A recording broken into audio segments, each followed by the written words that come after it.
Certo, então já estamos começando. Boa tarde a todos. Né? Tá. Vamos dar início à defesa de mestrado do Dorival Vendramini, cujo título é Avaliação da Experiência do Usuário com Catálogos Digitais que fazem uso da realidade aumentada em dispositivos móveis. O Dorival tem até 40 minutos para fazer a sua apresentação e depois contamos com a arguição dos membros da banca, a arguição do membro externo, o professor Célio Teodorico, do Programa de Pós-Graduação da UDESC.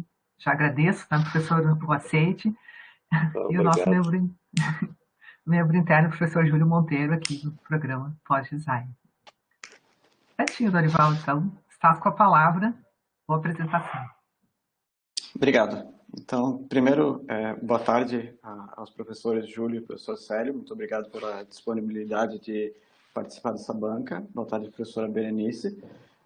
Meu nome então é Dorival e esse trabalho que eu apresento agora possui o título de Avaliação da Experiência do Usuário com Catálogos Digitais que fazem uso de realidade aumentada em dispositivos móveis e foi orientado pela professora Berenice. Então, iniciando com o contexto. A tecnologia tem ocupado um espaço crescente na vida das pessoas, né? A onipresença dos recursos tecnológicos que surgiram no meio digital e estão disponíveis nos dispositivos móveis, que a grande maioria de nós carrega no bolso, é demonstrativo de tal situação e de que essa situação, a tendência dela é crescer e não diminuir. O comércio eletrônico, né, uma dessas tecnologias surgidas no meio digital, até pouco tempo atrás era uma das formas que uma empresa possuía para alcançar os seus clientes, o seu público consumidor. No contexto que a gente vive já há um ano e contando de pandemia, ela passou a ser para muitas empresas, inclusive, a única forma de alcançar seu público. O comércio eletrônico ele está cada vez mais ciente dos benefícios das novas tecnologias e utilizando-os a seu favor. Então, exemplos disso são o uso de telas sensíveis ao toque para venda de produtos em lojas físicas, trazendo até uma aproximação entre o comércio eletrônico e o físico, o uso de serviços de self-service automatizados, a simulação da realidade no ambiente virtual e o seu contrário, né? A simulação de objetos computacionais aplicados ao mundo real. Nos catálogos digitais, a adaptação para o meio digital modificou a forma e a velocidade com que ocorrem tanto a busca quanto o consumo de produtos, quando comparado a modalidades existentes anteriormente. Contudo, é possível observar que a visualização de produtos nesses sites da internet e aplicativos, que são catálogos digitais de comércio eletrônico, ainda é bastante problemática. Os recursos comumente utilizados, que são fotografias e vídeos dos produtos, geralmente sozinhos em fundo branco, não são suficientes para demonstrar determinadas especificações dos produtos, como a relação do tamanho deles com o usuário, com o ambiente que eles vão ser utilizados, o próprio peso ou conforto de determinados produtos que serão vestidos, as características táteis dos produtos, entre tantos outros, né? Nesse contexto, a realidade aumentada, essa tecnologia não alienante que simula objetos computacionais como se eles existissem no espaço físico do usuário, é mais uma tecnologia que vem sendo utilizada para enfrentar esse desafio pelos catálogos digitais. Especificamente nas categorias de produtos vestíveis, produtos que são colocados sobre o corpo do usuário, como roupas, acessórios, óculos, chapéus e afins, e produtos para o ambiente, né? Os móveis e decorações, acessórios para casa. Porém, né, a revisão sistemática da literatura nesse tema de realidade aumentada sendo utilizada para simular produtos vestíveis e catálogos digitais, que foi desenvolvida para esse trabalho, e inclusive é o apêndice número 1 do trabalho, demonstrou uma ampla utilização da tecnologia de realidade aumentada nos catálogos digitais, sim, mas poucos esforços na estruturação de ferramentas para mensuração da qualidade da experiência do usuário em tais objetos. Conforme Olsen nos mostra, né, avaliações gerais e que não consideram tecnologias específicas normalmente não fornecem dados suficientemente concretos e específicos para colaborar com a tarefa de sanar problemas nessas aplicações de dispositivos móveis que utilizam realidade aumentada. Dentro desse contexto, então, a pergunta de pesquisa que surge é justamente essa: como avaliar a qualidade da experiência do usuário com catálogos de produtos vestíveis em e-commerce que utiliza a realidade aumentada, levando em consideração as especificidades que decorrem de tal situação de uso? Tal pergunta dá origem ao objetivo geral dessa pesquisa, que foi desenvolver um instrumento para avaliação da qualidade da experiência do usuário em seu momento de uso em catálogos de produtos vestíveis que utilizam realidade aumentada e em dispositivos móveis. Os objetivos específicos, então, foram analisar processos, métodos e técnicas de avaliação da experiência do usuário em aplicações para dispositivos móveis que utilizam realidade aumentada, elaborar, a partir desses métodos, categorias de avaliação dessa qualidade da experiência do usuário e desenvolver um instrumento de avaliação a partir delas. Após isso, o terceiro objetivo foi testar o grau de consistência do instrumento gerado em contexto de uso, envolvendo simulação de objetos vestíveis com realidade aumentada em aplicação móvel. E, por último, refinar o instrumento gerado a partir do teste de consistência que foi realizado. Quanto à abordagem metodológica, foi utilizado o método Design Science Research. Esse método se mostrou bastante adequado nessa pesquisa, porque ele dá subsídios para desenvolver artefatos ou recomendações para a solução de problemas e busca, na conclusão desse método, possíveis extrapolações desse conhecimento para outros problemas dentro da mesma categoria. Então, ele se mostrou bastante interessante para, ao mesmo tempo, dar um ferramental para a composição desse instrumento aqui proposto e para entender como esse conhecimento não fica enclausurado simplesmente nesse instrumento em si. Então, essa abordagem metodológica foi dividida em 6 passos, né? Primeiro, a revisão bibliográfica tradicional e sistemática da literatura no tema já comentado, a elaboração das categorias de avaliação. Após isso, a construção do instrumento e a busca de um objeto de análise. No quarto passo, a aplicação do instrumento junto aos usuários. O quinto passo, a compilação dos resultados dessa aplicação e o refinamento do instrumento. E, por último, a possível extrapolação do conhecimento adquirido.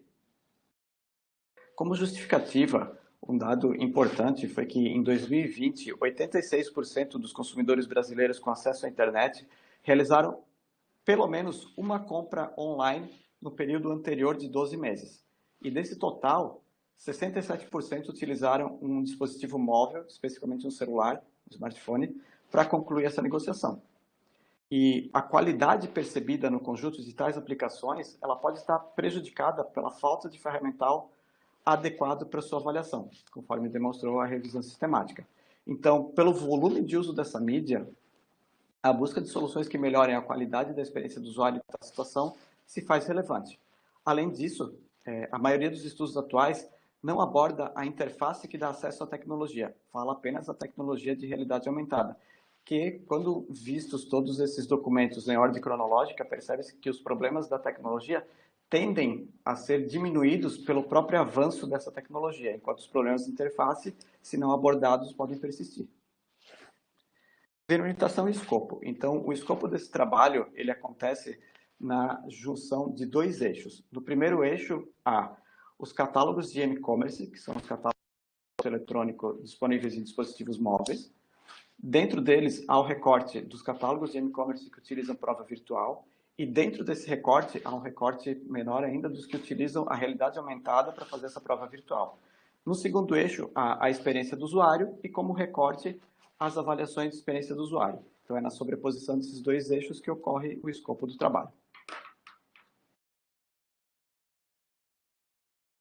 O referencial teórico, então. Catálogos são artefatos produzidos para exibir um portfólio de escolhas, sejam produtos ou serviços, pertencentes a uma entidade de forma estruturada e pré-determinada. Eles surgiram para resolver o problema da encontrabilidade da informação. Os catálogos precisam, ao mesmo tempo, terem um certo potencial de repetição, ou seja, diagramarem informações que são análogas entre os produtos de forma parecida, para que o usuário consiga perceber, na sequência, enquanto utiliza o catálogo, que tais informações podem ser comparadas, mas também ele precisa evitar, pelo fato de ser repetitivo, que o usuário perca o interesse.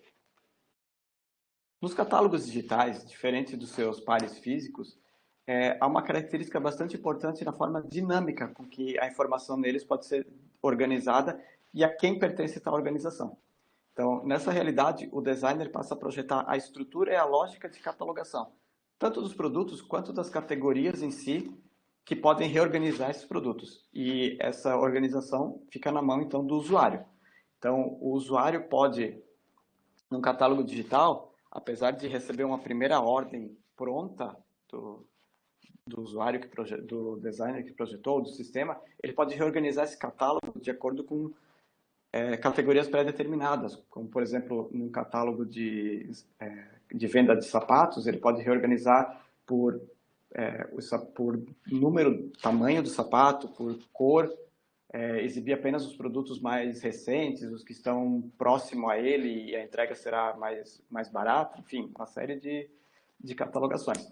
Dessa forma, no projeto de um catálogo digital, acaba envolvendo decisões de design nos 3 níveis da mídia.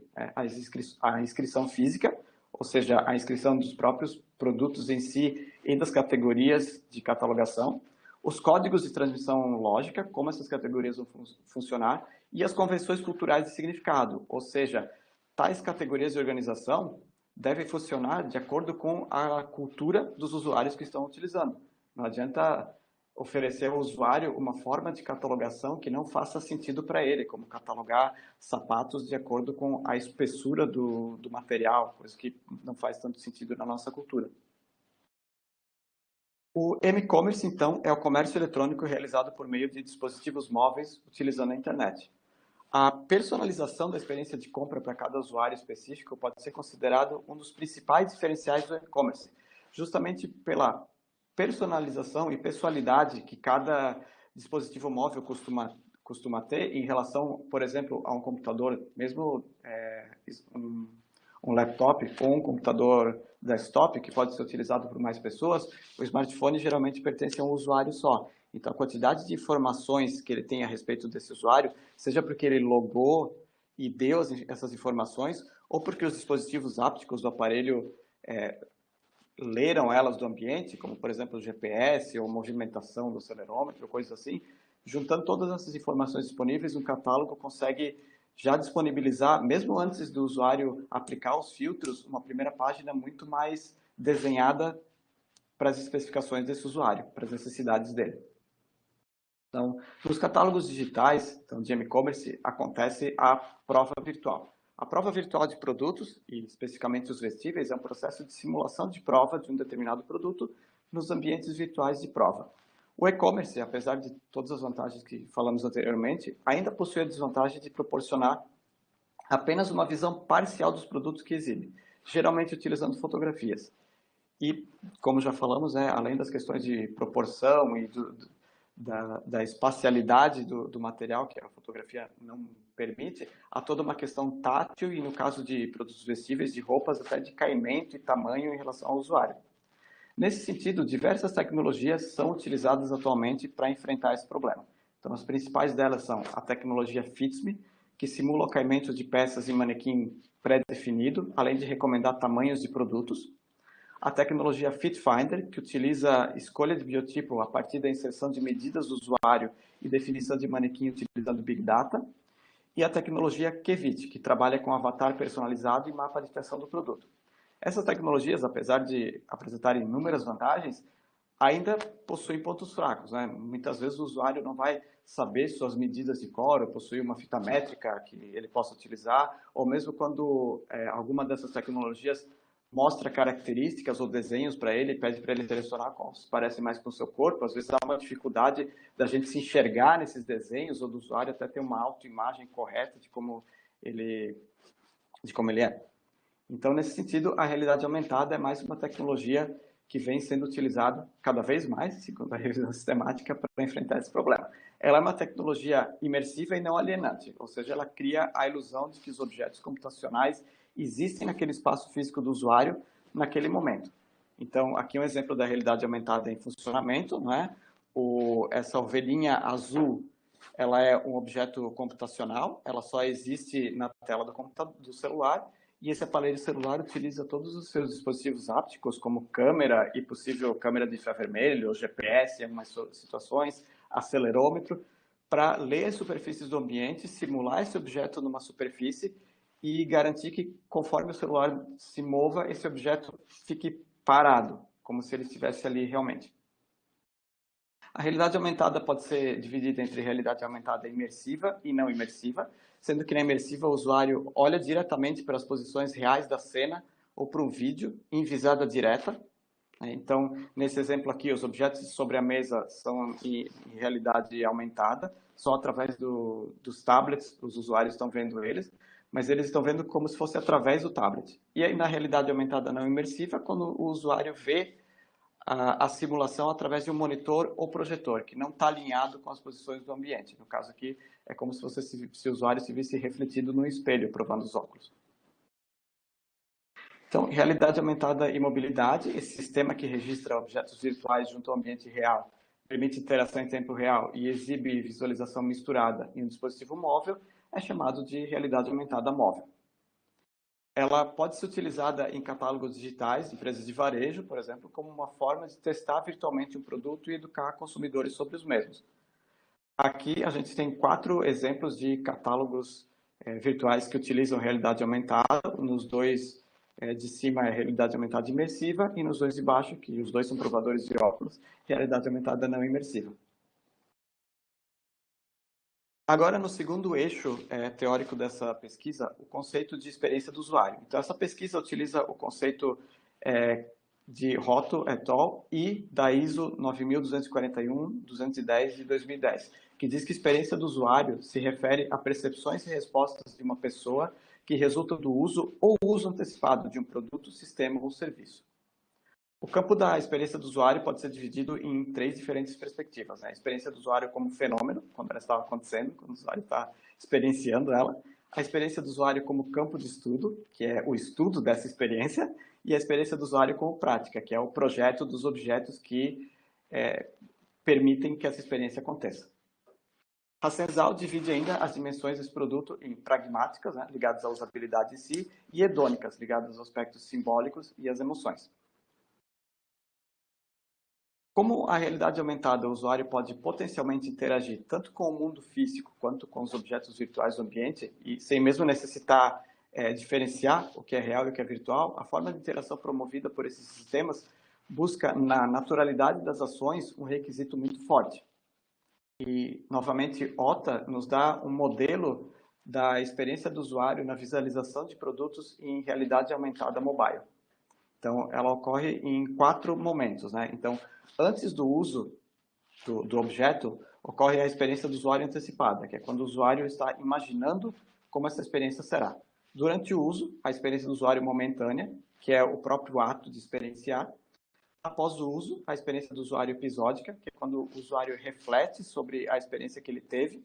E, ao longo do tempo, após vários usos desse objeto, ocorre a experiência do usuário cumulativa, que é quando o usuário recorda as diversas vezes que utilizou e vai acumulando conhecimento. Para possuir significado, para possuir sentido em um contexto de uso, o objeto deve completar 3 dimensões da sua interação com o usuário. A primeira delas é a dimensão ontológica, ou seja, ele precisa fazer parte da categoria de entidades com as quais ele está desenhado para ser reconhecido. A intersubjetiva, ou seja, a relação que o objeto cria com o usuário deve ser a que ele foi desenhado para possuir, e a intencional, que diz respeito ao quão o objetivo de tal objeto é percebido.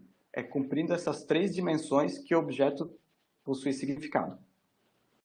Então, aí agora partimos para a avaliação da experiência do usuário em ambientes de e-commerce e realidade aumentada. Então, nesses ambientes, a experiência do usuário vem sendo medida por meio de critérios como usabilidade, aprendizagem, diversão, conforto, satisfação, atratividade, entre tantos outros. Só que é preciso lembrar que a experiência do usuário é uma medida behaviorista. E, embora praticamente qualquer sistema possa ser avaliado na perspectiva da experiência do usuário, a limitação ocorre na existência de um canal que faz a mediação entre o usuário e o produto, que é justamente a interface. Então, sem a interface não existe usuário, existe apenas um observador de um fenômeno acontecendo.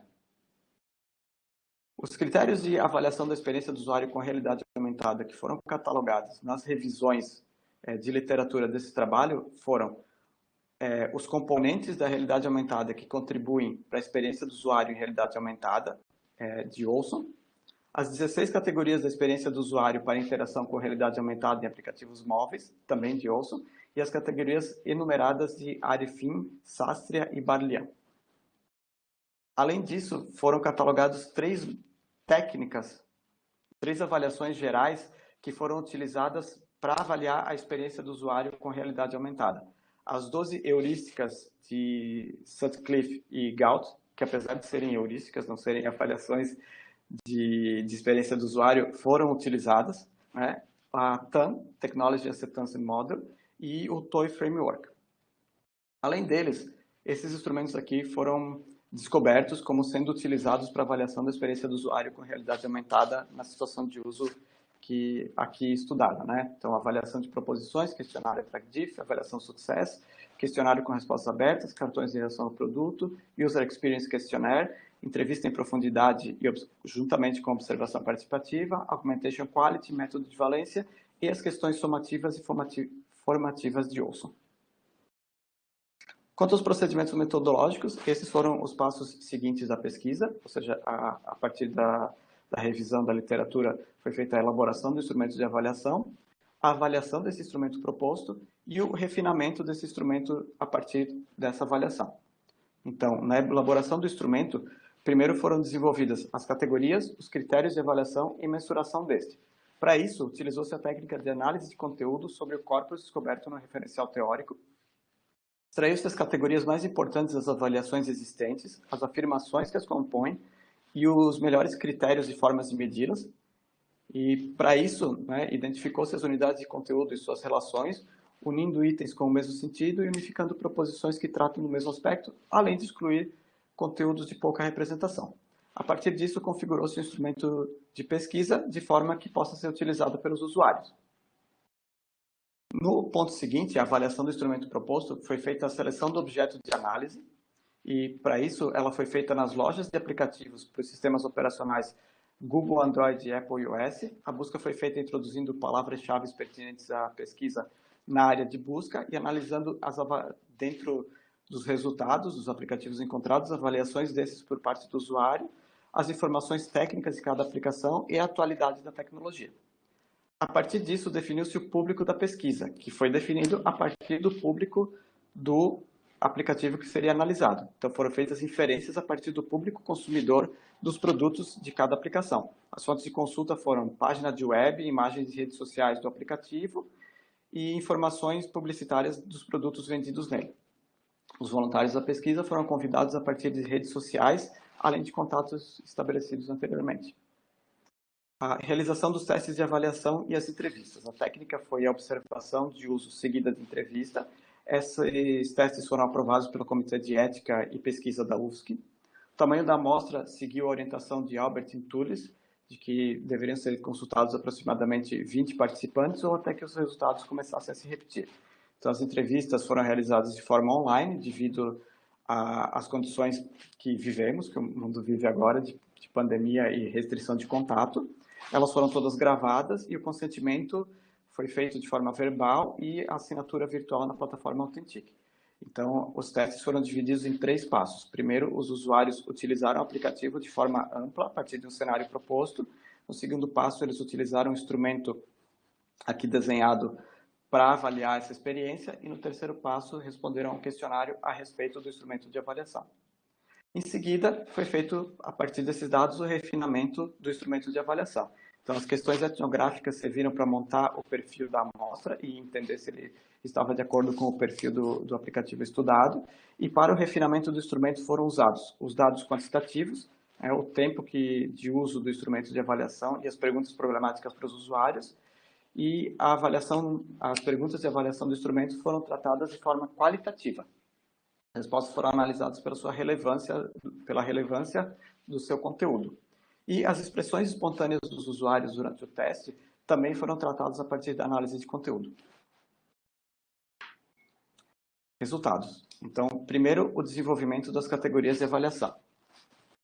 O critério para a seleção dos documentos foi a especificidade da avaliação utilizada e a proximidade do cenário desta para o cenário que o instrumento aqui proposto se propõe a avaliar. Então, esses documentos aqui presentes na tela são o corpus de documentos selecionado que couberam dentro desse critério.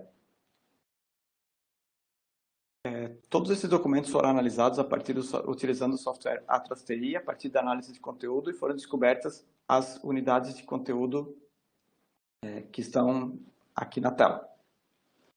Essas unidades, então, passaram para formação de unidades de conteúdo únicas, cujos critérios utilizados foram o número de repetições do sinal, a correlação entre os sinais, quando tem o mesmo objetivo de análise, e a representação do mesmo aspecto, mas vistos em diferentes perspectivas nos seus métodos de origem. Dessa forma, chegou-se a essas unidades de conteúdo únicas. Tais unidades, depois, foram aglutinadas pelos aspectos de semelhança conceitual em seus enunciados e características avaliadas. Então, aqui no exemplo, prazer e diversão, nos seus métodos originais, eram bastante análogos, do mesmo jeito que presença e vivacidade. Então, eles foram aglutinados aqui nesse primeiro agrupamento de unidades de conteúdo. A partir dele, partiu-se para o segundo e último agrupamento de unidades de conteúdo, que considerou aglutinar aspectos agora próximos, e não exatamente análogos, mas próximos e possíveis de análise conjunta dentro de uma mesma categoria. Então, considerou-se que, além de segurança e privacidade serem bastante análogos, controle poderia ser analisado dentro da mesma categoria, justamente vendo a descrição dessas categorias nos seus métodos originais e as perguntas que compunham cada uma delas. Então, dessa forma, montou-se esse agrupamento final de unidades de conteúdo e fez-se a nomeação das categorias com nomes inferidos novamente a partir de todo o arcabouço que compunha cada uma dessas categorias nos seus métodos originais. Aqui estão, então, as 8 categorias desenhadas no instrumento com as suas descrições. A partir disso, partiu-se então para desenvolvimento das afirmações que pertencem a cada categoria. Dessa vez, o corpus de unidades de conteúdo únicas foi bem maior, 167 unidades de conteúdo, e utilizando a mesma análise de conteúdo e o mesmo raciocínio anterior, chegou-se a 14 afirmações divididas nas 8 categorias criadas. E depois partiu-se para o desenvolvimento da forma de mensuração. Então, essa avaliação optou por uma escala de 10 pontos, considerando que a escala de pontos era o método mais utilizado nos documentos analisados e que 10 pontos é uma escala bastante conhecida para o usuário brasileiro por fazer parte do nosso método de ensino, né? Então, a nota final de cada categoria é determinada pela média das notas das afirmações que a compõem e a nota final da avaliação pela média das notas de cada categoria. A partir dessa composição do instrumento, partiu-se para a busca do objeto de análise. Então, esse aplicativo aqui, que é o catálogo virtual de venda de óculos da marca Warby Parker, se destacou como o melhor uso atual da tecnologia de realidade aumentada na situação que o nosso se propõe a avaliar. Ele utiliza, inclusive, nos celulares iPhone, a partir do modelo X, a câmera infravermelho desse de reconhecimento facial para posicionar melhor ainda os objetos no rosto do usuário. Então, ele realmente leva a tecnologia a um patamar que até então não tinha sido visto. Por isso, ele foi objeto selecionado. Quanto à definição do perfil dos voluntários da pesquisa, ele foi inferido a partir das imagens das campanhas publicitárias e da página de internet da empresa dona do aplicativo, pois esse não disponibiliza informações exclusivas de quem usa o aplicativo. Então, foi observado como adultos de ambos os sexos, maiores de idade, por se tratar de comércio eletrônico,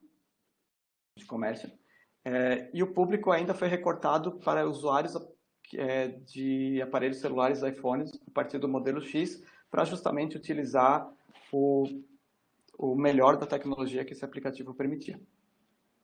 Então, resultado da avaliação, né? A avaliação foi conduzida com 30 participantes, selecionados através dos usuários que responderam à convocação em redes sociais. 60 pessoas responderam, 42 preenchiam os critérios, mas somente 35 dessas se disponibilizaram a participar de forma remota da pesquisa. Então, 20 pessoas foram entrevistadas, mas isso não deu estabilidade de resposta, pelo menos a estabilidade desejada. Então, mais 10 voluntários foram chamados. A partir de 25 voluntários, as respostas já apresentavam uma certa repetição, mas 5 usuários a mais foram consultados como margem de segurança. O cenário dado foi esse, é um cenário amplo de uso da aplicação, por não se tratar de um teste de usabilidade, mas sim de uma experiência do usuário. Então, a distribuição, depois de feito as entrevistas, né? A distribuição de gênero e faixa etária dos participantes se mostra bastante homogênea dentro da pretendida. E a distribuição de escolaridade deles vai de ensino superior incompleto a pós-graduação completa. Quanto ao grau de familiaridade com as tecnologias, 73,4% conheciam já a tecnologia de realidade aumentada e 13,3% a utilizavam já com frequência. 33,4% utilizaram o e-commerce pelo menos uma vez no último ano e 56,6% utilizam o e-commerce mensalmente. Então, os usuários representavam bastante próximo daqueles números que nós vimos sobre o e-commerce brasileiro lá no início da pesquisa. Quanto ao tempo gasto dos participantes da pesquisa na experiência com o aplicativo, 46% utilizaram até 5 minutos e 26,6% de 6 a 15 minutos fazendo a experiência que foi proposta. E 66,6% dos usuários gastaram de 7 a 10 minutos respondendo o instrumento de análise e 20% de 11 a 14 minutos. Ou seja, a experiência total de passar pela experiência e responder o teste de avaliação, para mais de 70% dos usuários, foi de meia hora. A nota espontânea que foi perguntada para os usuários que eles dariam para essa experiência, quando confrontada com a nota da aplicação, apresentou não mais que 1 ponto de diferença, como mostra esse gráfico aqui. O que quer dizer que o instrumento ele é representativo, sim, da experiência que os usuários viveram, mas, claro, ele consegue com a vantagem de decompor essa experiência em diversos critérios e afirmações que permitem ao usuário poder melhorar suas aplicações. Então, 73,3% dos usuários consideraram que a avaliação abordou tudo relativo, todos os aspectos da sua experiência, e os mesmos, ou também 73,3% acreditaram que a profundidade das questões estava adequada. Depois foi aplicada a análise de conteúdo às informações que os participantes declararam espontaneamente durante o processo. Então, a codificação foi dividida em 3 níveis, os mesmos 3 pontos da experiência, né? O uso do objeto, a avaliação utilizando o instrumento e a avaliação do instrumento em si. Então, aqui estão as categorias e as relações entre elas que foram encontradas, que também foram usadas para refinar o instrumento. Quanto ao refinamento do instrumento, então, a categoria encantamento foi posicionada como primeira, justamente pela quantidade de pelos tipos de manifestações e quantidade que os usuários deram ao abrir o aplicativo e as notas altas nas avaliações. A relevância foi colocada entre uma das primeiras categorias, também pelas afirmações dos usuários em logo buscar resolver o problema que estavam indo tentar resolver na aplicação. Confiança foi colocada também entre as primeiras, mas mais para ajudar os usuários a perceberem que eles estavam sim dando dados seus à aplicação simplesmente pelo fato de utilizá-la. E na categoria segurança, a ordem dos enunciados foi alterada para aproximar assuntos análogos. Esses enunciados, esses pares de enunciados aqui foram considerados sempre próximos, de modo que a segunda afirmação de cada um deles foi retirada do instrumento. E esses enunciados aqui em tela tiveram que ser reescritos, porque foram considerados confusos pelos usuários. Eles precisaram de muitas explicações para os usuários entenderem o que estava sendo avaliado. Além disso, o enunciado, a quantidade de tempo que o usuário aguarda para que o sistema gere cada monteiro virtual foi inserido, por ser considerado uma questão importante por vários usuários. E, por último, considerando que o instrumento pretende ser flexível e que cada projeto terá suas características próprias, o instrumento foi dividido em partes independentes. Então, aqui está o instrumento finalizado. Ele apresenta sempre a categoria, a descrição dela, as diversas afirmações que a compõem e tem uma ajuda no final de como fazer a média da avaliação dessa categoria. E ao final do instrumento, depois da 8ª e última categoria, há também um apoio ao usuário de como fazer a média final da avaliação. Então, esse instrumento pode ser utilizado por pesquisadores, designers, desenvolvedores, empresas e estudantes de design. Já está sendo implementada uma versão online para ele, que ainda não está pronta, e essas são algumas telas dela. Considerações finais. O instrumento beneficia o design, especialmente aquele voltado para os projetos de interface. Ele dá insumos para melhorar a qualidade das aplicações desenvolvidas, porque justamente ele decompõe a avaliação, né, que é uma nota às vezes geral, em 8 categorias e 40 afirmações. Então, permite ao profissional entender quais aspectos especificamente são falhos e quais são positivos dentro do seu projeto. Ele ajuda também a melhorar a qualidade das interfaces e tal situação de uso, o que potencialmente torna a tecnologia mais acessível para o público e a experiência desse com tais aplicações mais prazerosas, que, por sua vez, acaba facilitando o acesso à tecnologia por uma maior parte do público. Quanto ao Design Science Research, a conclusão do método em si. Então, as premissas de construção e aplicação do instrumento não apresentaram especificidades sobre o formato de realidade aumentada utilizada ou o tipo de produto simulado. Quanto à contingência do instrumento, ele se mostrou adequado para o seu propósito inicial, para avaliação da experiência do usuário com aplicativos de e-commerce que utilizam realidade aumentada para simular produtos vestíveis. Pela especificidade do objeto de análise para o qual ele foi desenvolvido, ele não é indicado para ser utilizado para avaliar outras situações de uso. Em tais casos, justamente, se indica utilizar as premissas de construção, que não apresentaram especificidade pelo formato de realidade aumentada, para construir instrumentos de análise próprios para essas situações ou buscar outros instrumentos já construídos. Extrapolação das premissas de construção e contingência. Então, elas podem ser utilizadas para projetar instrumentos de avaliação além dos catálogos digitais que utilizam realidade aumentada. Também isso indica-se estudo futuro para verificar essa possibilidade. Além disso, indica-se o desenvolvimento de avaliação para outras situações de uso além da que projetamos. Indica-se ainda a validação das categorias aqui descobertas em outras situações de uso e desdobramento dos testes do instrumento proposto em situações de uso que envolvam públicos diferentes daquele utilizado nessa pesquisa. Essas são as referências bibliográficas dessa apresentação. E essas são as publicações que foram feitas no decorrer do desenvolvimento desse trabalho com material que foi composto para ele. Então, foram 2 congressos de design, o Monocongresso Internacional de Design da Informação e o Colóquio Internacional de Design, e 2 artigos publicados em revistas. Muito obrigado. Certinho. Muito bem, Dorival, né? Tempinho ali. Assim. Certo, tá ótimo. Então, certo. Obrigada pela apresentação, Dorival. E seguindo o nosso protocolo, né, passamos a palavra ao professor Célio Teodorico, convidado externo da UDESC, para fazer suas contribuições, a sua arguição. Eu posso retirar aqui, professora? Pode retirar, para te ver, né, acompanhar, tá certo? Não podia deixar como... Ok. Então, boa tarde a Berenice, boa tarde também ao Dorival, né, ao Júlio. Então, fico agradecido aí pelo convite.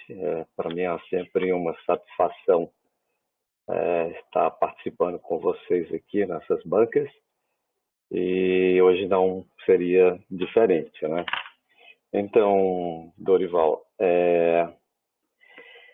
o trabalho, assim, ele está muito objetivo, bem sintético e percebe-se, assim, que você tem um domínio sobre o tema que foi pesquisado.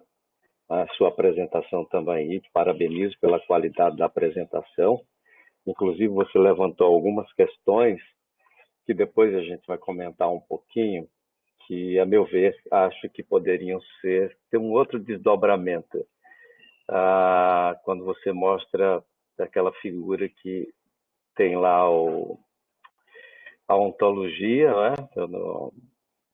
Tu tens lá a dimensão ontológica, a dimensão intersubjetiva e a intencional, né? E no meio de tudo isso tem lá a significação. Então, um diferencial que você levanta no trabalho é o UX. Então, eu achei ali que nas palavras-chave talvez faltou ali o design da experiência.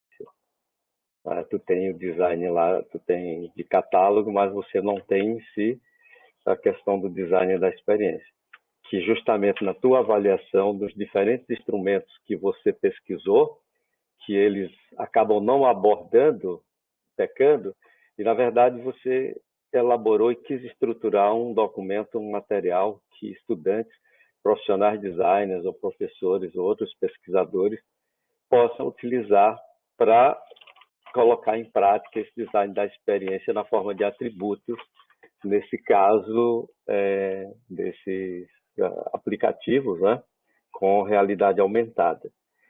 Então, assim, olha, a atualidade do tema está perfeito, tá? O trabalho está muito bem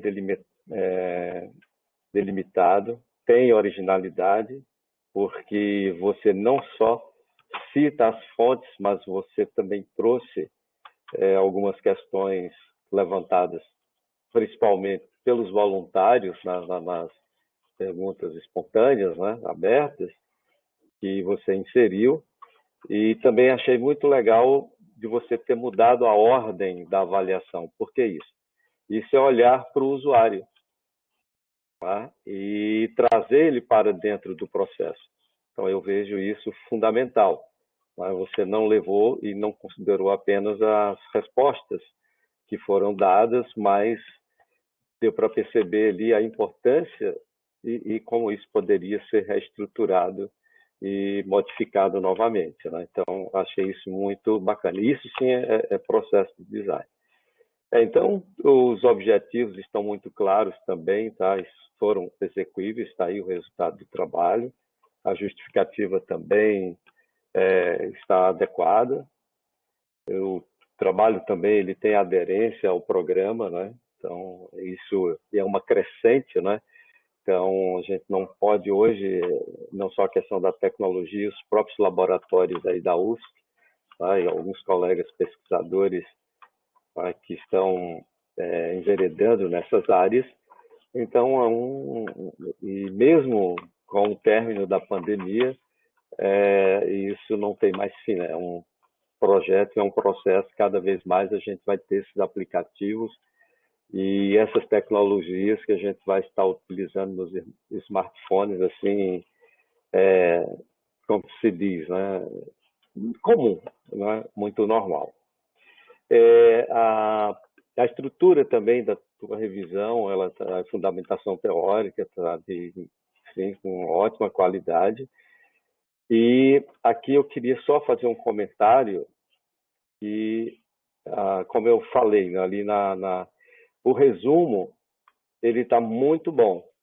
Mas quando eu olho para o título do trabalho, eu teria uma sugestão, não fiz um outro título, mas ele não fala em momento algum na elaboração de um instrumento de avaliação. Né? Então, ora, eu quero... A primeira, eu bato o olho aqui, é uma dissertação, tudo bem, você não tinha esse compromisso, né? Mas desde o objetivo geral e os específicos, o compromisso está na elaboração de um instrumento, né, de UX, né, para avaliação desses catálogos virtuais aí para a prova virtual, né, dos produtos vestíveis. Então, eu acho que você tem que reforçar isso. E no título eu não vejo, né, porque fica simplesmente como a avaliação da experiência do usuário nos catálogos e daí, né? Então, eu usei, né, alguns instrumentos de avaliação dos autores pesquisados, mas, na verdade, você elaborou, a partir desses autores, um novo instrumento. Né? E esse instrumento foi se modificando na medida que os voluntários iam te munindo de informação, né, que você foi aprimorando. Tá? Então, eu acho que é algo que... são sugestões, né? Mas acho que valeria a pena isso aparecer. Então, se isso vai aparecer, eu talvez ali na revisão da fundamentação teórica, eu abrisse um subitem sobre design da experiência. Esse mais focado no que é, né? Porque quando você constrói aquelas frases, você quer dizer depois, lá no final, nos resultados, que eu, como designer, outros colegas ou equipes de projeto, com o pessoal da automação, de TI, na hora de projetar, então eu vou criar interfaces que aquelas categorias que você colocou ali, acho que foram 8, né? E que se desdobram em 40 afirmações. Então, cada uma delas, como é que eu construo isso com uma solução de projeto na forma de atributo para provocar surpresa, né, para estimular, né, para trazer essas experiências positivas. Então, eu acho que ali talvez um subitem que falasse um pouquinho sobre o design da experiência e como é que isso é construído no projeto. Não é o trabalho central, mas você gostaria muito que esse instrumento fosse utilizado, né, por outros profissionais nesse tipo de avaliação, uma vez que os outros não são tão específicos. E aí também, aproveitando, até em algumas passagens no trabalho escrito, você fala, né, falou aqui na apresentação, que é um modelo, é um instrumento aberto, flexível, né? Então, mas eu colocaria, já deixaria uma definição para que ele mais serve. Tá? Então, o que é que eu quero colher como resultado quando da aplicação da avaliação num catálogo virtual desse com realidade aumentada? Porque aí você vai dar munição para os estudantes, para quem vai pesquisar o teu trabalho, vai pegar esse modelo, as fichas, achei muito legal, assim, estão muito claras, muito bem definidas. Tá? E tem uma questão também que, dado aos diferentes autores que foram pesquisados, em alguns momentos se mistura o que é design emocional, por exemplo, surpresa. Surpresa é um tipo de emoção. E eu sei que fica difícil quando você abre aqueles itens e coloca, né, uma série de palavras-chave e que, às vezes, uma deveria estar em outro lugar. Mas eu sei que é complexo fazer isso. Aí a gente percebe também que nos outros autores, às vezes, isso também está misturado. Mas não é algo relevante. Mas eu trazer aqui um pouquinho o design da experiência, acho que valeria muito a pena, porque quando você comenta os resultados, eu acho que ali nos comentários, no fechamento, o que eu poderia dizer?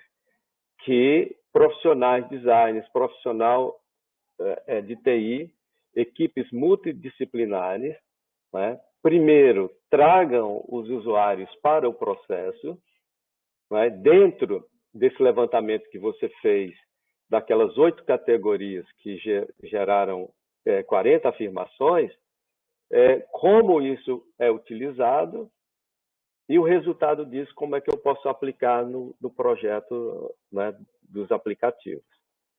Tá? E isso aí, então, eu vou criar uma interface muito mais rica. Então, eu acho que, porque é a grande contribuição do trabalho, acho que poderia, principalmente lá nas conclusões, né, falar um pouco mais a respeito disso. Porque, olha, eu tinha preparado uma pergunta para você aqui. Ó. Então, assim, acho, inclusive, que esse trabalho ele pode ter continuidade, tá? Porque aí sim se pode desenvolver modelos, tá? E nesse sentido, eu acho que tem possibilidade para isso também, né? Mas eu te pergunto, não é? Quais seriam esses pontos, a seu ver, né, da avaliação UX, que podem servir de roteiro ou inspiração para equipes de projetos ou para os designers, né, que possam transformar isso em atributos positivos? Então, dada a sua pesquisa, a sua experiência, onde é que você enxerga isso? Bom, primeiro, obrigado pelas colocações, professor. Eu acredito que a ideia do instrumento ser flexível, ela permite que ele seja entendido nas próprias categorias que o compõem, como especificações para avaliar cada projeto, né? Então, a ideia, nós conversamos até, professora, várias vezes sobre isso, que a grande contribuição do trabalho talvez sejam as categorias em si, porque a partir delas podem ser geradas diversas coisas, como diversos tipos de avaliação ou criar diversos tipos de experiências, né? Que as próprias categorias seriam o ponto central que geraria tudo isso.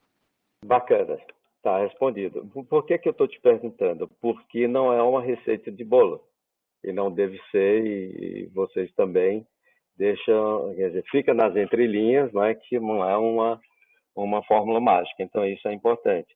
Então, quando eu pergunto, tem uma questão que você fala ao longo do texto, em algumas passagens, eu perguntaria como você explica as diferenças entre o instrumento elaborado, não é, e os instrumentos de avaliação pesquisados. Então, aqui eu acho também que como houve, porque você trabalhou em cima de uma lacuna, porque nenhum deles atende a essas a expectativas UX. As coisas estão misturadas e não existe uma ênfase nesse sentido ao projeto do aplicativo.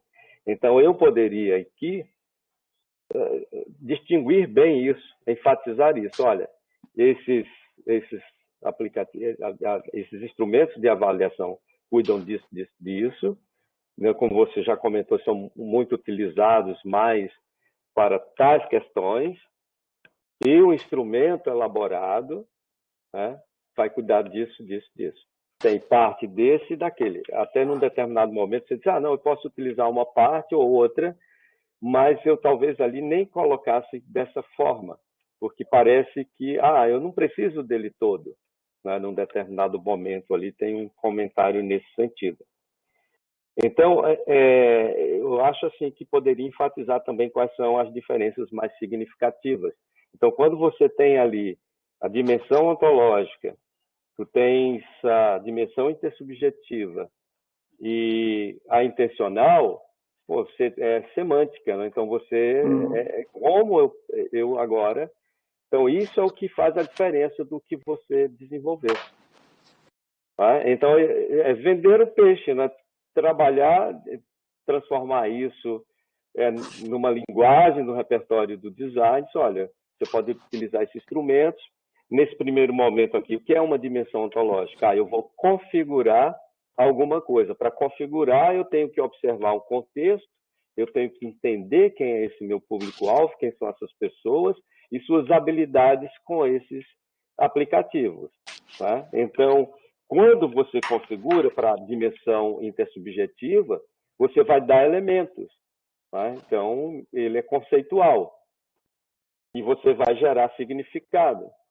Esse significado que você está gerando enquanto profissional, ele é intencional. Tá? A gente quer que o usuário enxergue daquela maneira e que tenha essas expectativas. Então, eu acho que eu poderia até pegar esse gráfico e mostrar, olha, ele se difere por isso, isso e isso. Tá? Então, trazer assim, para o campo do design. Eu acho assim, que lá no finalzinho, tem um ou outro gráfico ali que as letras ficaram bem pequenininhas, tá? E tem assim, eu faria pouquíssimas anotações eu fiz aqui de correção. Só me apareceu um do duas vezes e uma outra palavra lá, tem coisas bem pequenas, mas tem uma palavra assim que você gosta e repete muito, é o tal. Tá? Então, o tal, às vezes, ele aparece em 2, 3 parágrafos, umas 5, 6 vezes. E ele está no trabalho inteiro. Mas isso é muito simples, é tranquilo, tá? E tu vais ter tempo para fazer isso. Eu parabenizo pela qualidade do trabalho, está muito bom. Né? A gente até fica, eu brinco, né? Não é vir só para fazer aquela crítica, mas eu fiquei muito contente porque eu percebi que tem um potencial muito grande de aplicação e assim está amadurecido justamente por essa observação de trazer as pessoas para o processo. Outra questão que eu percebi, que só na página 98, no modelo, no instrumento metodológico, você colocou os autores que falam ali de 20 voluntários e quando as questões começam a se repetir, você pode até reduzir, mas você não diz quantos, não é? Só lá no finalzinho, na página 100 e poucos, é que aparece as 60 pessoas, que se passou para 45, depois para 25, né? E você até convidou mais 10 para ter um saldo ali de 5 dentro da avaliação fechada de 25 pessoas. Eu acho que poderia estar colocado ali o porquê, né? Já quando cito os autores, mas que no presente estudo, né, você, né, fez, né, esse experimento com 25 pessoas, né? Melhor trabalhar. Então, mais aí, parabéns para você, para a Berenice, né, da minha parte, tá ok. Muito obrigada, professor, Obrigado, pelas professor. colocações, né? Não sei se o Dorival quer fazer mais alguma observação, um comentário. Realmente, eu preciso comentar que o professor tomou um café com a minha esposa, com essa coisa do tal, com certeza. Mas muito obrigado por todas as colocações, professor. Tá bacana. Tá Muito bacana. obrigada. O trabalho está muito bom. Então, muito interessante as questões do título, né? Realmente passou batido, assim, a gente, né? Esse título no início ele foi muito difícil porque era um título enorme, mas depois no final acabou que a gente não olhou para o título. Vamos pensar assim, em todas as considerações muito pertinentes. Muito obrigada pela sua análise, e inclusive sobre esse diagrama, né? Nas últimas conversas a gente estava até comentando sobre isso. Olha, aqui você teria material para tentar ir para um doutorado e explorar toda essa perspectiva, né? O professor pegou direitinho ali, né? Da sua área, inclusive. Isso mesmo, Né? isso mesmo. Essa é a página que mais tem chamado a atenção, né? Agora que você vai concluindo e pensando no futuro, essa realmente é a parte que mais estava chamando a atenção já desse trabalho. Uhum. Então, é muito legal perceber né, enfim, essa conexão e esse destaque que o professor traz aí, abrindo perspectivas para o trabalho do Dorival. Muito obrigada. E tá certo. Passo a palavra, então, ao professor Júlio Monteiro, professor aqui do programa, né, avaliador interno, conhecidos também das bancas. Legal. Vocês estão escutando bem? Para mim parece que está travando um pouco. Tá bem aqui. O professor tá bem, só tá travado o vídeo para mim. Voltou. Alô? Voltou? Voltou, professor. Tá. A minha conexão está bem instável, então se porventura travar um pouquinho, vocês me avisem que eu vou repetir, tá? Falar mais pausado então. Bom, primeiro agradecer ao Dorival e à Berenice pelo convite, né? Também é um prazer estar aqui de novo, mais uma banca muito sério. Sempre é um aprendizado estar com vocês aqui. Dorival, entrando já especificamente no teu trabalho, assim, como o Célio falou, também para mim, trabalho muito bem estruturado, né? A redação é muito clara, não é aquele trabalho que você tem que ficar voltando para entender, né? Ele é sempre, ele fecha seus ciclos em si, quando não faz referência a uma coisa lá na frente, tá bem conectado o trabalho, bem fácil de ler, né? Tem um bom rigor teórico metodológico, né? Então a gente percebe que a rigor, que a preocupação entre as questões procedimentais baterem com os resultados, serem caminho para alcançar o objetivo, a gente não vê nenhuma dificuldade em relação a isso. Eu acho que isso deveria ser premissa básica, mas às vezes a gente tem que pedir que isso apareça. Não foi o caso aqui, então parabéns também por isso, tá?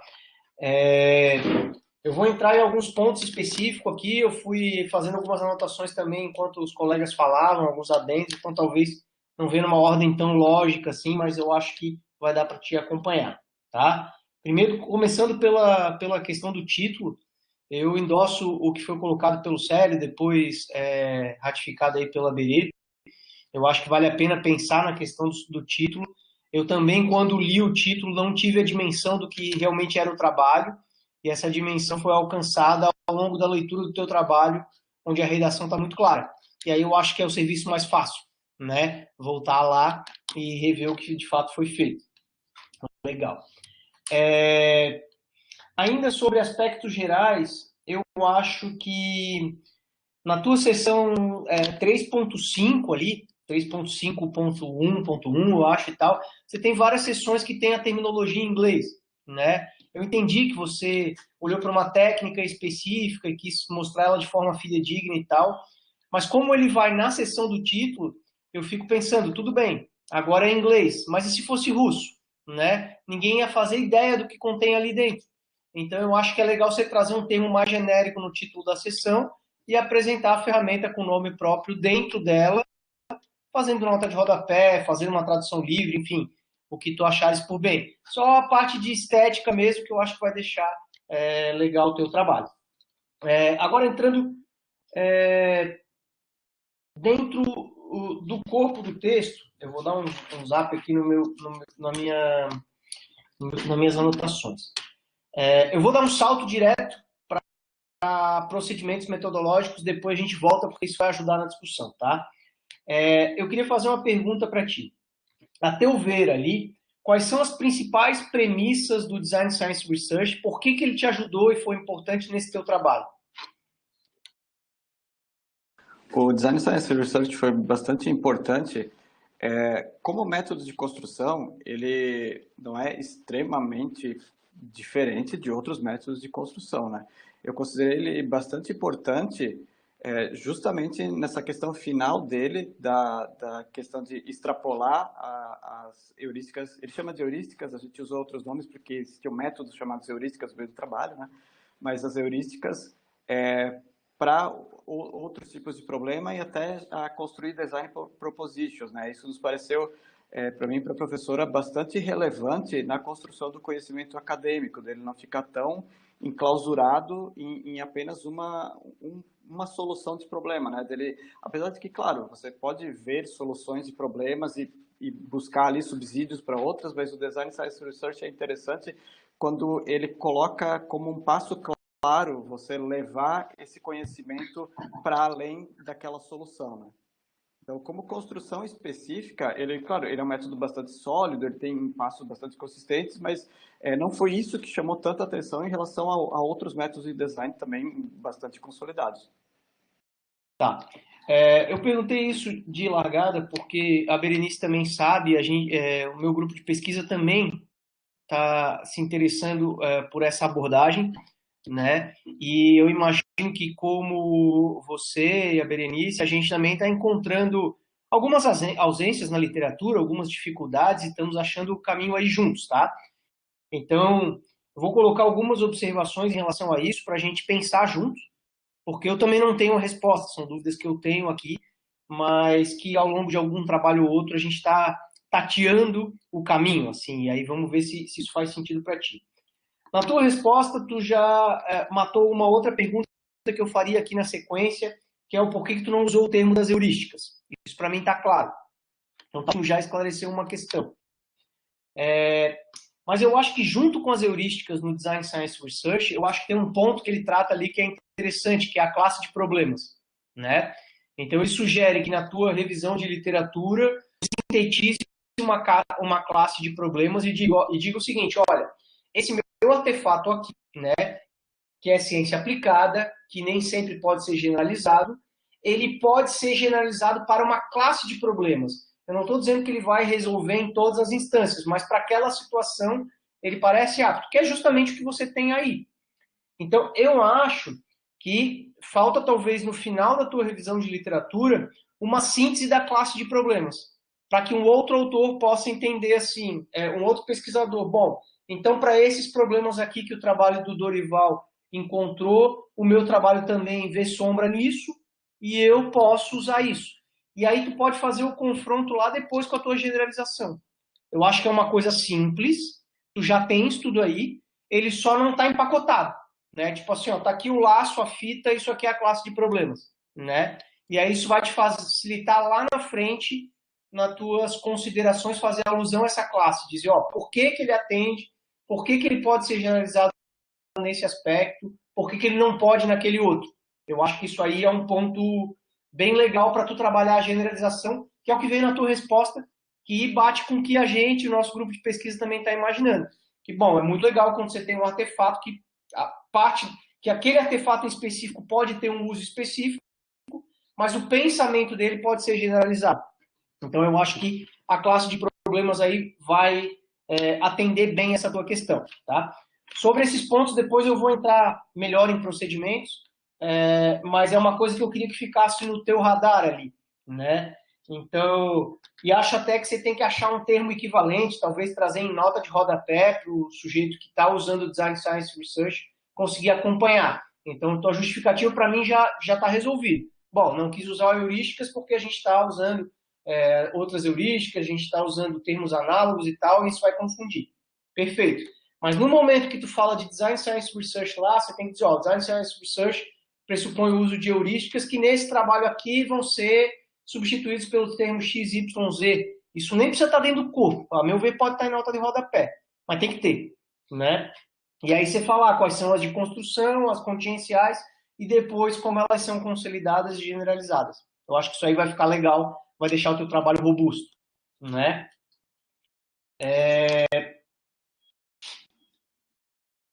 Gostei bastante dos teus procedimentos ali complementares, na elaboração do documento, análise de conteúdo. Acho que ter usado o Atlas TI deu bastante rigor para o teu trabalho. A gente consegue ver isso nos extratos de tela que você colocou ali, nas relações. Eu acho que isso foi muito legal, né? E acho que vai virar está pavimentando, principalmente o grupo de pesquisa da Berenice, está pavimentando um caminho para o uso do Atlas TI, que é bastante importante aí para o pós-design e para toda pós-graduação em design no Brasil. Parabéns pelo uso criterioso dele.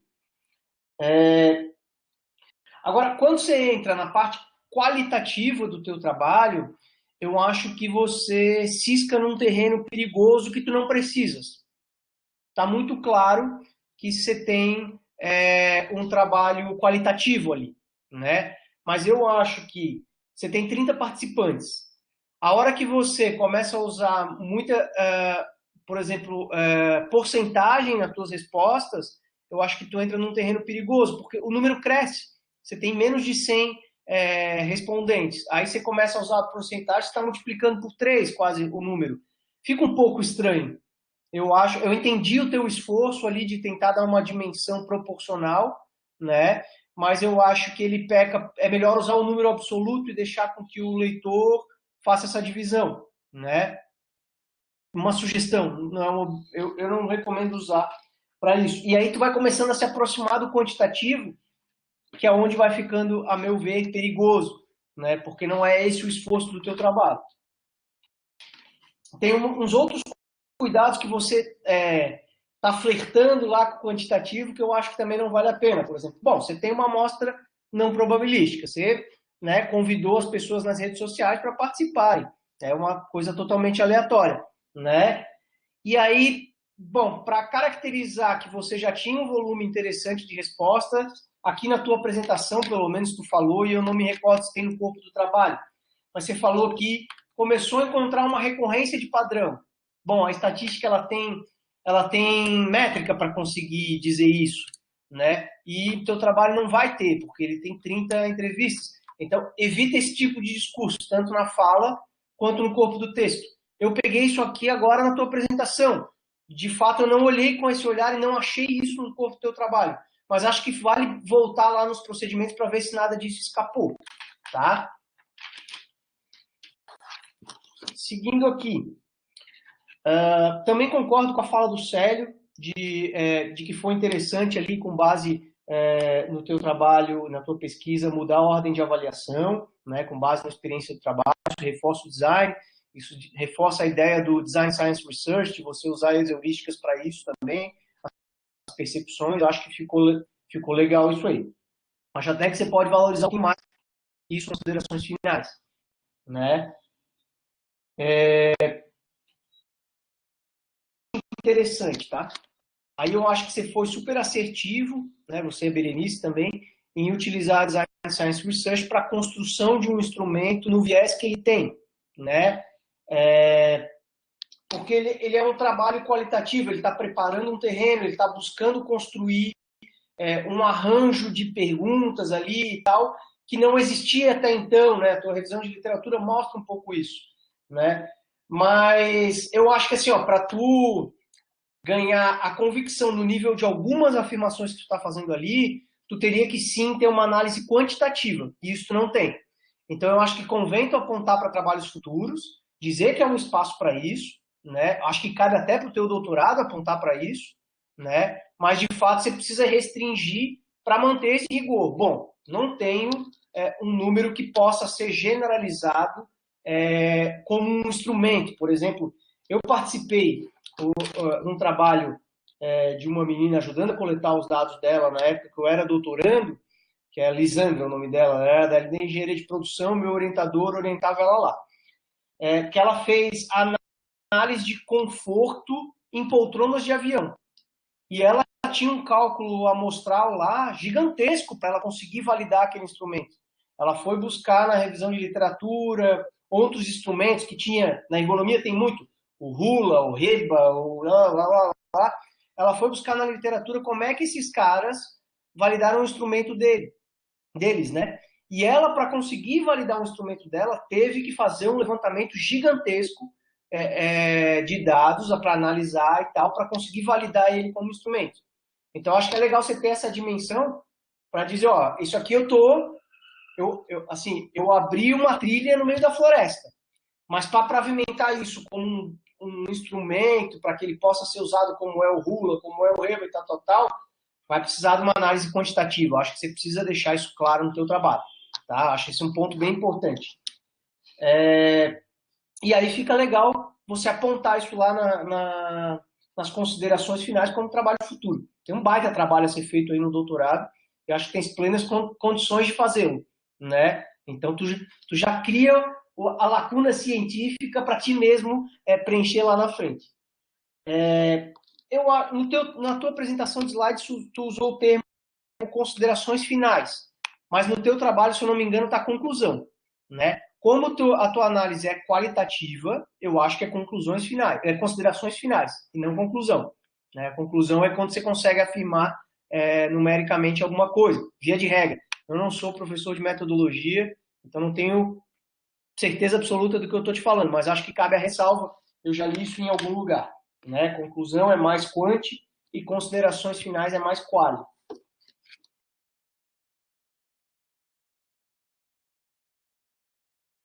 E aí, uma última observação ainda, que talvez caiba nessas considerações finais, o Célio também falou um pouco disso na fala dele. Dentre a classe, aí se você de fato seguir o que eu estou te recomendando aqui, de trazer a classe de problemas lá na discussão final, né, confrontando com as heurísticas consolidadas, que são, na verdade, a contingencial mais a de construção, você fazer um recorte e dizer, bom, esse teu instrumento aí, para que ele serve mais? Porque vai ser nesse contexto que tu vai sugerir que um pesquisador futuro faça uma análise quantitativa. Ou seja, você não quer testar esse instrumento onde ele funciona parcialmente. Você quer dizer assim, onde é que ele acerta na veia? Ele acerta na veia aqui. Então é aqui que eu sugiro que se faça uma análise em quantidade. E aí o instrumento pode ser generalizado de forma plena, com aquele grupo de respostas, de perguntas e respostas, inclusive dizendo, ó, você não deve mudar o instrumento. Você deve seguir exatamente com essa lógica, porque quantitativamente a gente vê que essa é a melhor forma de fazer e que dá um melhor grupo de respostas que podem ser analisadas e tudo mais. Eu acho que ali você assim, faz o arranjo final preparando mesmo o terreno. Eu acho que é perfeito para um trabalho de mestrado. Não sei se faz sentido o que eu coloquei aqui, mas eu acho que essas eram as coisas principais que eu queria te colocar aqui no momento. E, bom, fico à disposição aí e queria reforçar de novo o parabéns pela qualidade da redação do trabalho, pela estrutura, documento super bem organizado e pelo teu rigor metodológico. Né? Então, parabéns mesmo. Tomara que você siga em frente aí, continue como pesquisador, porque tem perfil e acho que a ciência precisa de gente como você, tá bom? Parabéns pelo trabalho aí. Devolvo a palavra aí, Breno. Tá certo. Eu agradeço, Júlio, como sempre, assim, as suas contribuições super objetivas, claras e pertinentes, mas eu passo a palavra primeiro para o Dorival, em seguida a gente já passa. De novo, também agradeço, professor, agradeço os elogios, agradeço a ajuda com todas as colocações. Eu sinceramente não tenho nada que responder a respeito dessas coisas, concordo com elas, acho que as do Design Science Research, principalmente, né, pelo professor Vi, estudando isso também há bastante tempo, bate com várias coisas, várias dúvidas até que a gente tem, porque não é porque a gente chegou a uma conclusão de um trabalho que a gente tem tudo com certeza absoluta, essa coisa do dividir o instrumento, que aliás os dois professores falaram, partiu de mim, partiu tanto a professora Berenice, mas sempre foi um ponto que agora parece que está mais se sedimentando a não dividi-lo, né? Então, de novo, muito obrigado pelas considerações. Certo, né? Eu queria comentar também, Júlio, sim, muito boa, né, essa discussão em relação ao estudo do método, e também quando a gente estava estudando lá no grupo, o Dorival logo se identificou e ele se aventurou, não, então ele o trabalho já estava iniciado, se fez uma mudança, né, mas se percebeu isso, que cabia dentro desse modelo, né, proposto pelo Design Science, mas muito interessante essas colocações até em relação, por exemplo, ao fechamento dos capítulos, é uma dúvida, né? O que botar nesse fechamento? É só uma síntese? Não, justamente trabalhar com esse nível de classe de problemas. Então, quanto aquele capítulo ele contribui, ou ele pode discutir, ou ele reforça a existência de lacunas naquela classe de problema, né? Não fica só aquela... Se me permite, Beri, eu acabei esquecendo de comentar na fala, o Giuliano Benedetti está fazendo, o Victor agradeceu ele ali no coisa, por isso estou citando aqui, Dorival, ele está fazendo a pesquisa dele usando esse método também, e a gente passou bastante trabalho com aquele livro do Design Science Research para entender essa classe de problemas, que é muito sucinto o que tem ali. E a gente achou na dissertação da Aline, que é uma das autoras, a gente achou na dissertação dela um detalhamento bem melhor de como determinar essa classe de problemas. Então, se tu tiver com dificuldade, ali tem um bom caminho. Eu acho que o professor também colocou uma boa questão para a gente, que foi onde colocar essa delimitação da classe de problemas, que também não está muito claro no método. E, como o professor disse, a gente rebate no final, quando a gente fala da contingência, de como essas heurísticas podem ser utilizadas, mas a gente não colocou lá no começo a que classes a gente se referia. Então, realmente, não colocou também porque não achou muito onde colocar, sabe? E aí o professor mata isso tá confuso no final da revisão. É isso aí. Não, e o termo heurísticas, eu inclusive comentei com o Dorival, vamos evitar de usar esse termo, porque na verdade ele também já existe toda uma cultura de heurísticas, de ergonomia, enfim, isso pode gerar até uma confusão para quem não conhece, mas não nos ocorreu de fato de esclarecer em rodapé, né, ao invés de heurísticas, de estar usando o termo premissas, por exemplo, né? Então, de fato, vale esclarecer para esse leitor, né, que vai entrar e a dúvida justamente é essa também, o quanto esse método se fecha no próprio campo do design e se pessoas de outras áreas, de outros campos, né, vão, mesmo assim, de áreas correlatas, né, então pessoas de sistema de informação, que têm já alguns estudos, né, de computação, de arquitetura, mas se pesquisadores de outras áreas, ou em caso de editais, enfim, se há um método que torna competitivas, né, as pesquisas, enfim, são pontos, mas concordo, assim, com certeza essas questões que tu levanta são muito pertinentes, vamos sim trabalhar. E, assim, a questão do quantitativo, né, ali era mais em função do instrumento, da existência do instrumento e de ter uma nota, né, e o Dorival, deu uma certa discussão, assim, o Dorival queria nota, de início eu era um pouco contra a nota, enfim, mas não, tá bom, vamos botar essa nota. Mas a ideia de fato não é trazer um quantitativo com 60 pessoas, 30 pessoas, não. A questão era mais a recorrência das respostas ali, né, Dorival? Ele até cita a bola de neve, mas isso acho que tem que reforçar melhor ali no texto. Não, mas de fato, assim, muito pertinentes as questões, agradeço, né, o olhar da banca e contribui muito e com certeza motiva o Dorival a continuar, né, nessa atividade de pesquisa, que tem uma contribuição grande. Agora ele caiu aqui. Eu vou aproveitar só. Estás ouvindo? Eu queria reforçar, né, só dizendo algumas palavras também, parabenizando o Dorival pelo fechamento da pesquisa, né? Realmente um período conturbado, esse período da pandemia, mas ele conseguiu se dedicar e desenvolveu todo o processo durante o ano agora de 2020. Né, e incansável justamente na redação, na construção. Eu até comentei com os alunos ali do grupo que ele foi uma turma que não teve aquela discussão, né, Júlio, lembra? A gente não conseguiu nem fazer uma qualificação interna, nem uma externa, e então teve um momento ali de congelamento naquele começo de pandemia, o que se faz, né, e as pesquisas realmente travaram, mas o Dorival continuando na literatura, e, enfim, incansável também na revisão do texto, né? Então, parabéns realmente pelo resultado, Dorival. pelo teu esforço, pela qualidade de todo o processo e do resultado final. E vamos, sim, assumir, né, as questões para que, né, constem nessa versão final do documento. Né? Então, Certo. te parabenizo Obrigado, pelo professora. encerramento. E vou convidar a banca, então, para essa sala que eu vou abrir para a gente fazer a avaliação. Tudo bem? Então, tá certo. Vou convidar aqui os professores para Ok. abrir a sala.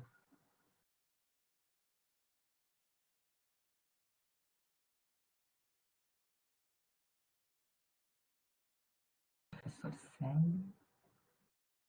Professor Júlio. Ok, então vamos fazer um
Pronto.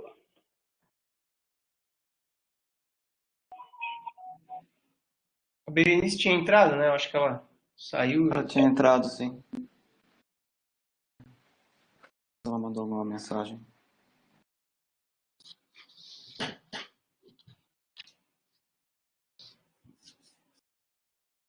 Fala, Célio, como é que tá o desk? Mas tá bem, cara. Eu passei essa semana lá na porta, mas, nossa, dá uma saudade.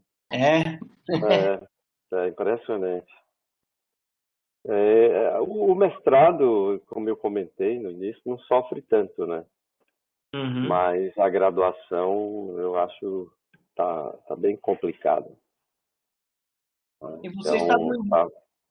eu Desculpa, estou pode... com a turma do último, sétima e oitava fase, né? Que é um projeto de 1 ano. Então, é mais pesquisa Pronto. aplicada e a gente voltou nesse currículo, tem o TCC, né? Acabei caindo aqui por causa do áudio. Então, para estimular essa garotada, não tá fácil. Pessoal, então já temos um resultado, né? Vou proceder à leitura da ata. Para o Dorival ficar tranquilo, né?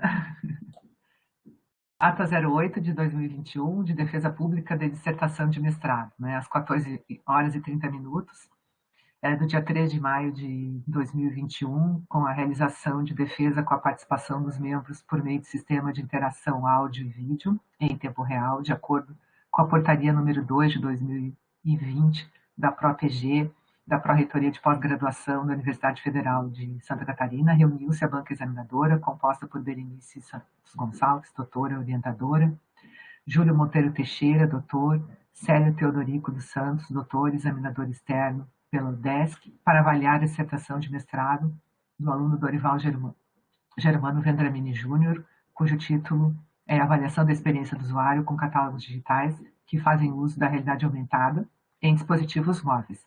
A banca examinadora, após a apresentação e arguição ao candidato, resolveu que o trabalho está aprovado.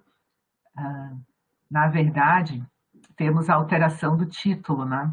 Então, a gente tinha até conversado agora ali na reunião de que seria esse primeiro item sem alterações com prazo de 30 dias, Dorival.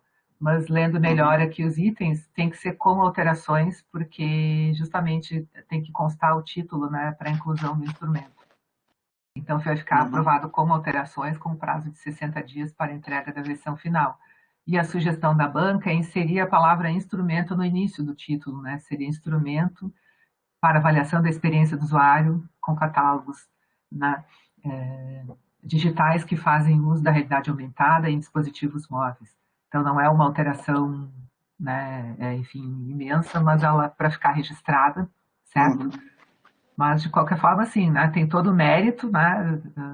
Enfim, os professores destacaram muitas qualidades aí do teu trabalho e te parabenizamos, né, Obrigado. pela finalização, pela conclusão do processo, né, realmente, frente a todo esse contexto também que a gente está ainda vivenciando, né, conseguisse desenvolver um excelente trabalho. Parabéns, processo super, né, coerente, homogêneo, dedicado, enfim. Né. Não sei se querem dizer mais alguma coisa. Né? Não, super certo, contente então. com o trabalho, com o resultado, também com todas as colocações da banca, com o reconhecimento. Muito obrigado a todo mundo, até pelo tempo disponibilizado, professora, de todo o empenho e tempo e reuniões nessa pandemia, que também não é muito fácil. Parabéns aí para ti. E continue. E bacana isso também, né? De identificar esse perfil para a continuidade. Muito bom. Então, professores, agradeço, né, mais uma vez a presença de vocês aqui na banca, esse tempo mesmo, nesses finais, né, de semestre ou início, enfim, esses anos sempre tão movimentados agora que a gente está vivendo, né, nesse processo remoto, e contamos aí com a presença em outros momentos, né? Muito obrigada. Tudo bem. Obrigado também. Tá certo. E dou por encerrada a sessão. Um abraço aí para vocês. Parabéns. Tá, um abração. Parabéns, Dorival. Obrigado, gente. Obrigado. Tudo de bom. Um abraço, Célio. Tchau, tchau, gente. Tchau. Um abraço. Muito obrigada. Eu vou salvar aqui o chat. Não, ele fica registrado também.